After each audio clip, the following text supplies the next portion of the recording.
I asked for a 3% raise after 9 years with the company. 3%. Not a promotion. Not a bonus. Not equity. Just enough to keep up with inflation. My boss laughed. Not an awkward chuckle. Not a nervous smile. He leaned back in his chair, actually burst into laughter, slapped his desk once and said, "Go whine somewhere else, Melody." That was the exact moment everything changed. Until then, I had believed loyalty still meant something. My name is Melody. I'm 38 years old, and at that point, I had spent nearly a decade working for Northline Systems, a mid-sized logistics software company in Chicago. I wasn't flashy. I wasn't loud, but I was dependable. The person everyone went to when something broke 5 minutes before a client deadline. I joined Northline when it was still scrappy, back when we shared one conference room and the CEO brought his own coffee mug. Over the years, I helped build internal tools, train new hires, fix legacy systems no one else wanted to touch, and quietly became the person who knew how everything actually worked. My performance reviews were always the same. Exceeds expectations. Critical to operations. Strong institutional knowledge. My salary, however, barely moved, so when annual reviews came around that spring, I did my homework. I pulled market data. I printed my metrics. I listed projects I had led, systems I maintained, outages I prevented. I wasn't emotional. I wasn't demanding. I asked for 3%. My manager, Greg, didn't even look at the papers. He skimmed the first page, leaned back in his chair, crossed his arms, and laughed like I'd just told a joke at happy hour. 3%, he said. Then louder, like he wanted the hallway to hear, "Melody, come on, go whine somewhere else." I remember sitting there, hands folded in my lap, feeling something very specific settle in my chest. Not anger, not embarrassment, clarity. Because when someone shows you exactly how little they respect you, the confusion disappears. I didn't argue. I didn't raise my voice. I didn't defend myself. I simply said, "All right, thank you for your time." That surprised him more than if I had yelled. He waved me off, already swiveling back to his screen. "Close the door on your way out." I did. At my desk, the office felt louder than usual. Keyboards clacking, Slack notifications chiming, someone laughing near the break room. All of it suddenly felt distant, like I was watching a place I no longer belonged to. I finished the day professionally. I answered messages. I closed tickets. I fixed a production issue no one else could figure out. Then I went home and did something I hadn't done in 9 years. I opened my resume. Not out of spite. Out of self-respect. I updated it carefully. Not exaggerating. Not underselling. Just facts. Years of experience. Systems I had architected. Clients whose platforms I quietly kept running. I wasn't desperate. I still had a job. But Greg had made something very clear. There was no future for me at Northline. That evening, I remembered a name I hadn't thought about in a while. Daniel Ross. He used to work at Northline years ago before leaving for Apex Dynamics, Northline's biggest competitor. Back then, everyone said he'd made a risky move. Apex had since doubled in size. I still had his number. I stared at my phone for a long moment before calling. Not rehearsing. Not panicking. Just breathing. When he picked up, his voice was warm. "Melody? Wow, it's been years." We talked briefly. Caught up. Nothing dramatic. Then he asked casually, "So, how's life at Northline?" I paused. "Honestly," I said, "I think it's time for a change." There was a beat of silence. Not awkward, interested. "Well," Daniel said slowly, "that's interesting timing." That was all he said. No promises, no pitch. But before hanging up, he added, "Send me your resume. Just send it." I did. I went to bed that night calmer than I'd felt in months. Because for the first time, I wasn't asking for permission anymore. I was exploring options. Greg thought I'd go whine somewhere else. He had no idea how literally I was about to take that advice. I didn't tell anyone at work about the call with Daniel. The next morning, I walked into Northline exactly the same way I always had. Badge in, coffee in hand, nodding at people I'd worked beside for nearly a decade. Outwardly, nothing had changed. Internally, something had loosened. A pressure I hadn't realized I was carrying. I wasn't planning an exit yet. I wasn't burning bridges. I was simply observing. That day alone, 3 different people came to my desk with problems that technically weren't mine anymore. 2 years earlier, Greg had reassigned half my responsibilities without adjusting my title or pay. The work never disappeared. It just came back in the form of quick questions and, "Can you take a look at this?" I took a look. I always did. By lunchtime, I'd already prevented a configuration error that would have caused a client outage. Greg never knew. He rarely did. Problems didn't reach him because I intercepted them before they exploded. That afternoon, I received an email from Daniel. Subject line: "Good to hear from you." It wasn't a job offer. It wasn't even formal. He thanked me for sending my resume and said he'd shared it with their director of engineering. He asked if I'd be open to a conversation later in the week.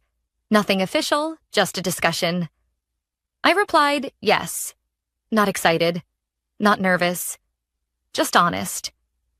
The rest of the week unfolded like a case study in quiet dependence. On Wednesday, Greg called an impromptu meeting to address performance concerns after a missed internal deadline.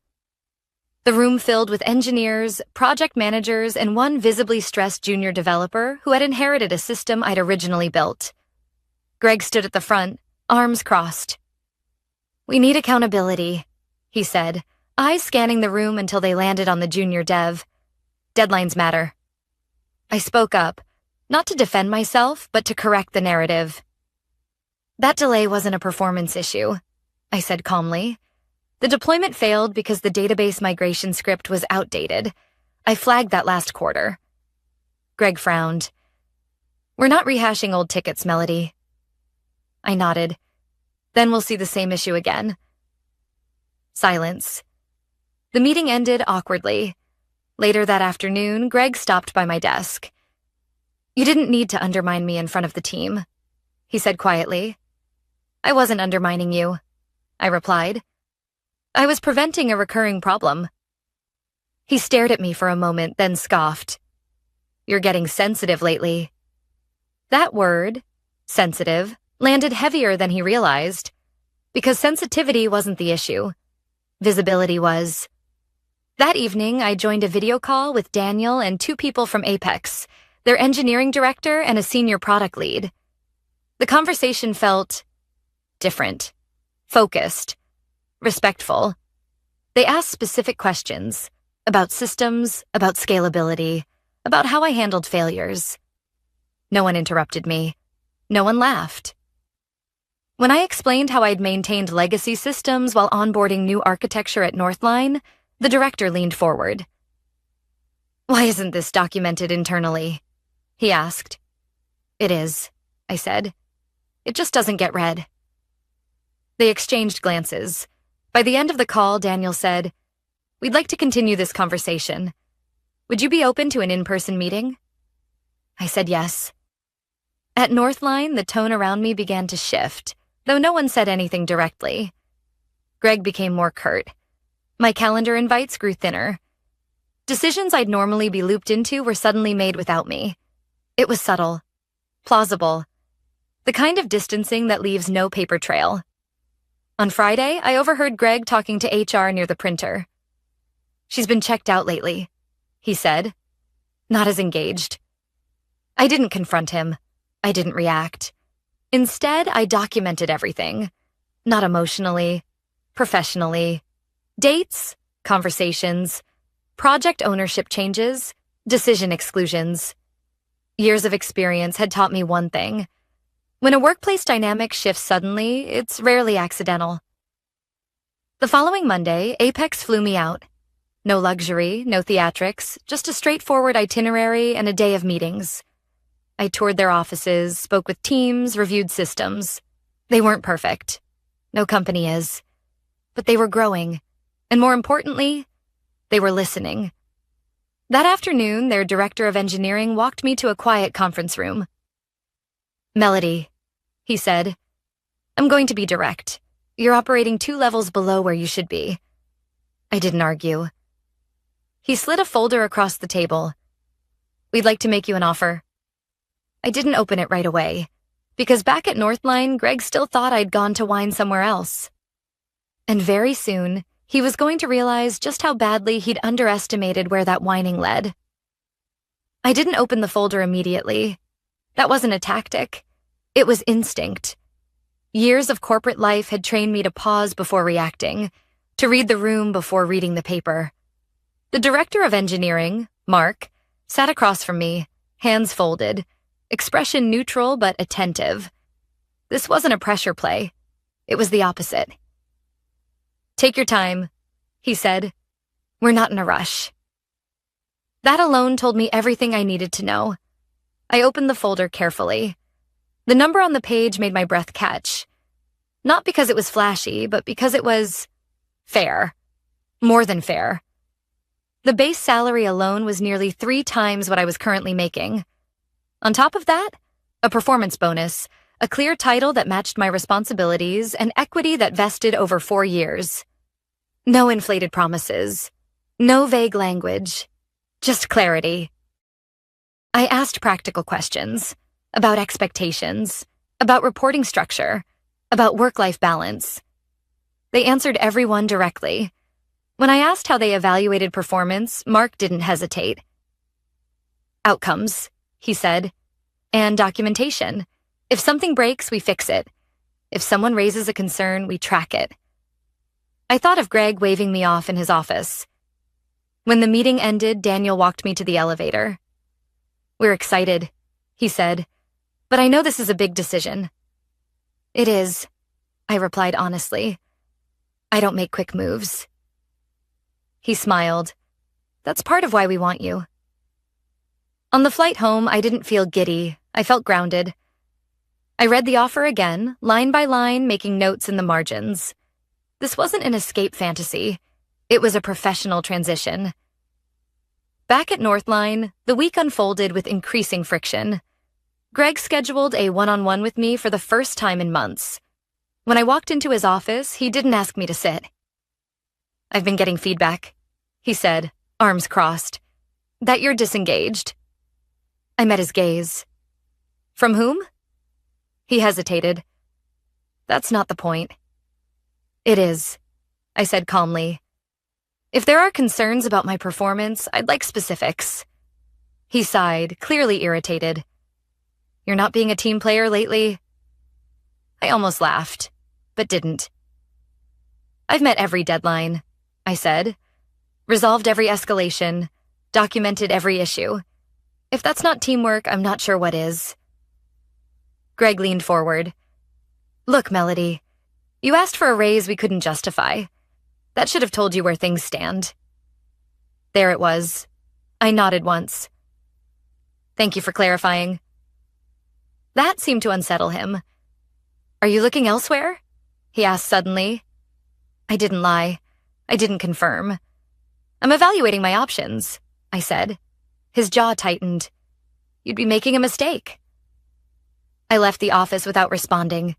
That afternoon, HR emailed me about a role realignment.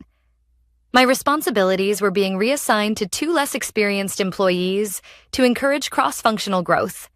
No mention of my input. No transition plan. It was a slow push toward the edge. I spent that evening reviewing Apex's offer with a trusted employment attorney. She flagged nothing concerning. In fact, she noted how unusually clean it was. "They want you long-term," she said. "This isn't a bait and switch." 2 days later, Apex sent a revised offer, slightly improved, without me asking. That was when I decided. I didn't resign immediately. Instead, I prepared. I finalized documentation, updated system diagrams, cleaned up repositories. I left nothing ambiguous. If I was leaving, it would be professionally. Greg, however, sensed the shift. He stopped copying me on emails. He reassigned meetings. He made passive comments and stand-ups about commitment and loyalty. I said nothing. Then, on Friday afternoon, he called me into his office again. "I heard through the grapevine," he said, smirking, "that Apex has been sniffing around." I raised an eyebrow. "That's interesting." "You should be careful," he continued. "People who jump ship don't always land on their feet." I smiled politely. "I appreciate the concern." He leaned back, confident. "Just remember, Northline made you." That night, I signed Apex's offer. The confirmation email arrived within minutes, welcoming me aboard, outlining next steps and setting a start date 3 weeks out. I closed my laptop and sat quietly. Greg thought he held the power. He had no idea that by laughing at a 3% raise, he'd pushed me directly into a position where his leverage over me was already gone. And soon the consequences wouldn't just affect me. I submitted my resignation on a Tuesday morning. Not dramatically. Not publicly. Just a formal email to HR, Greg, and his manager, giving 2 weeks' notice as required by my contract. The subject line was simple. Notice of resignation. I was halfway through my coffee when Greg appeared at my desk. "Can we talk?" he asked, voice tight. I nodded and followed him into his office. This time, he gestured for me to sit. "You're really leaving," he said, as if saying it out loud might change something. "Yes." "For Apex?" he asked. "I'm not discussing details," I replied evenly. He exhaled sharply. "You realize you're putting us in a tough spot." I almost corrected him, but didn't. "That wasn't my intention," I said, "but my decision is final." He stared at me for a long moment, then leaned forward. "We can revisit compensation." I waited. "How much?" I asked. He hesitated. "Well, maybe 5%.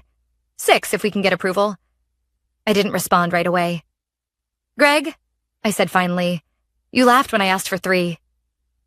His face flushed. "That was a misunderstanding." "No," I said calmly. "It was clarity." I stood. "I'll support a smooth transition over the next 2 weeks."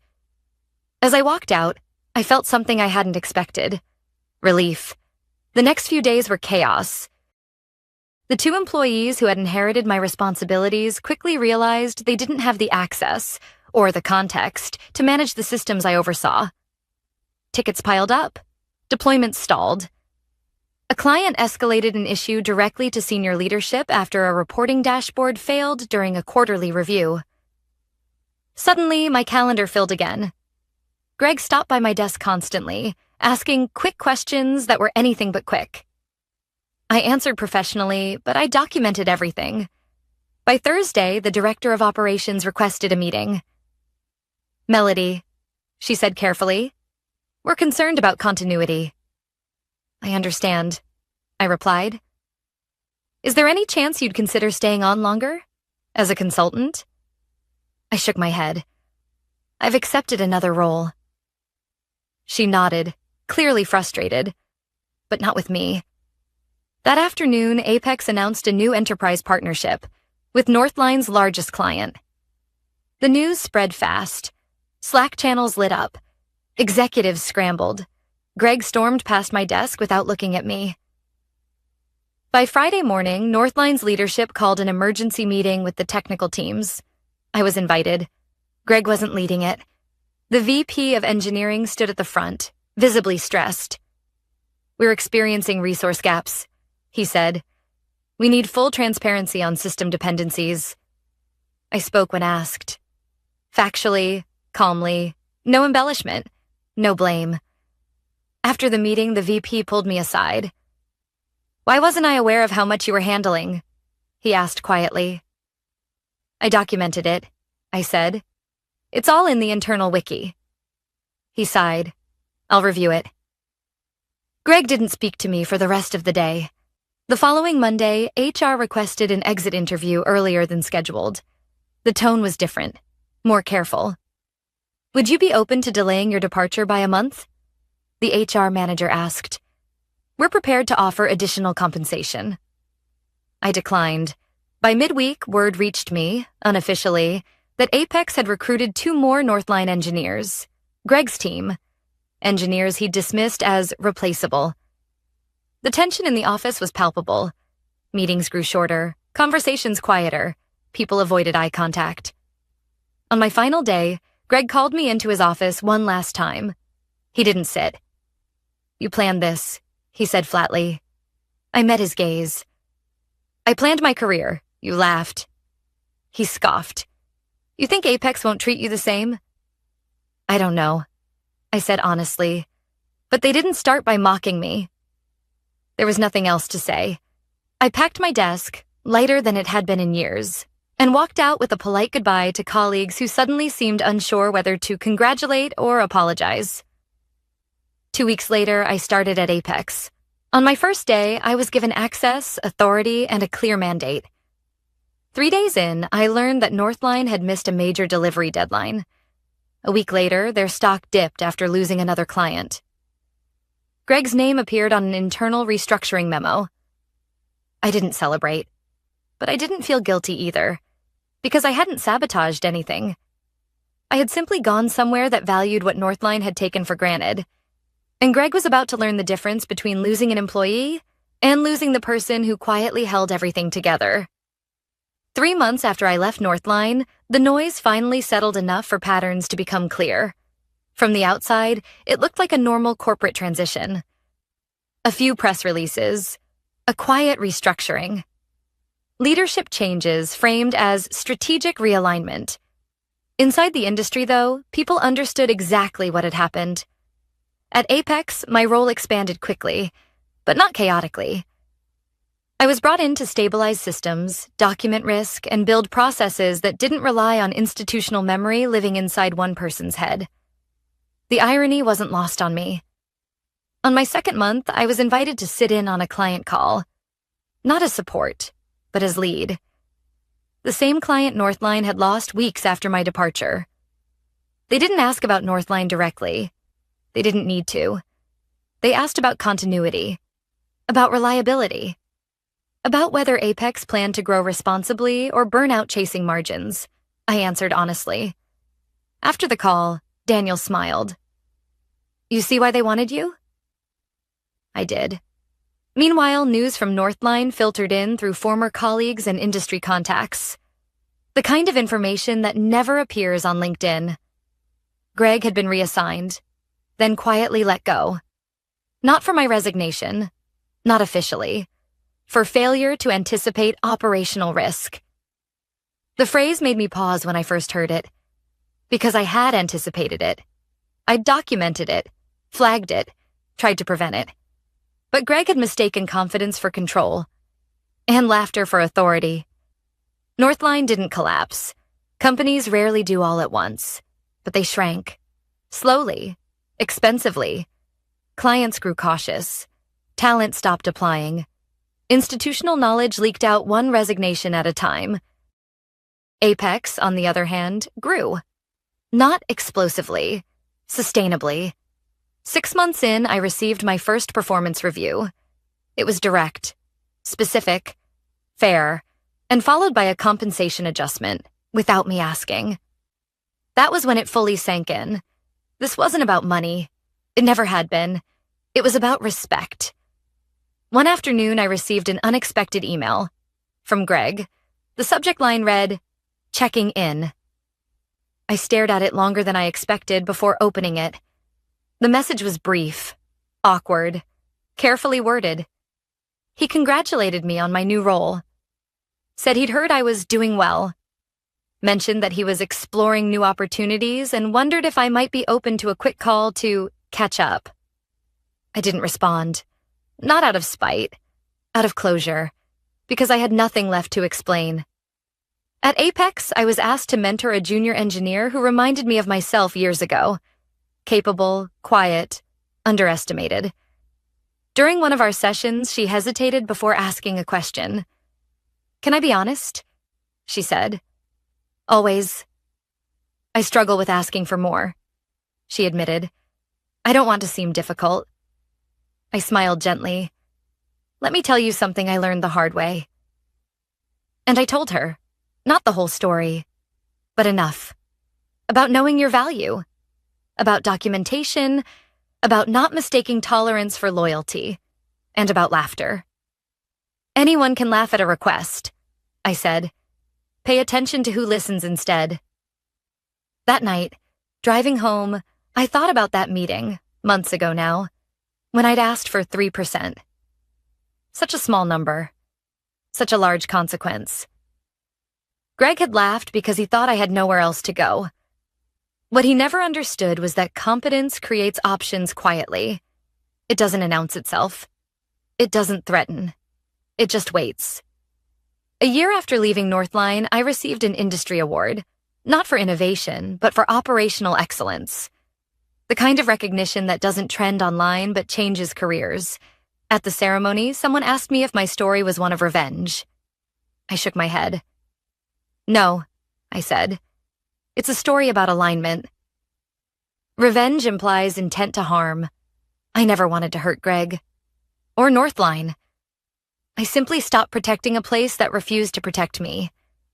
And when I went somewhere that valued my work, the consequences took care of themselves. That's the part people often miss. You don't have to destroy anyone. Sometimes all you have to do is leave and let the truth become visible in your absence.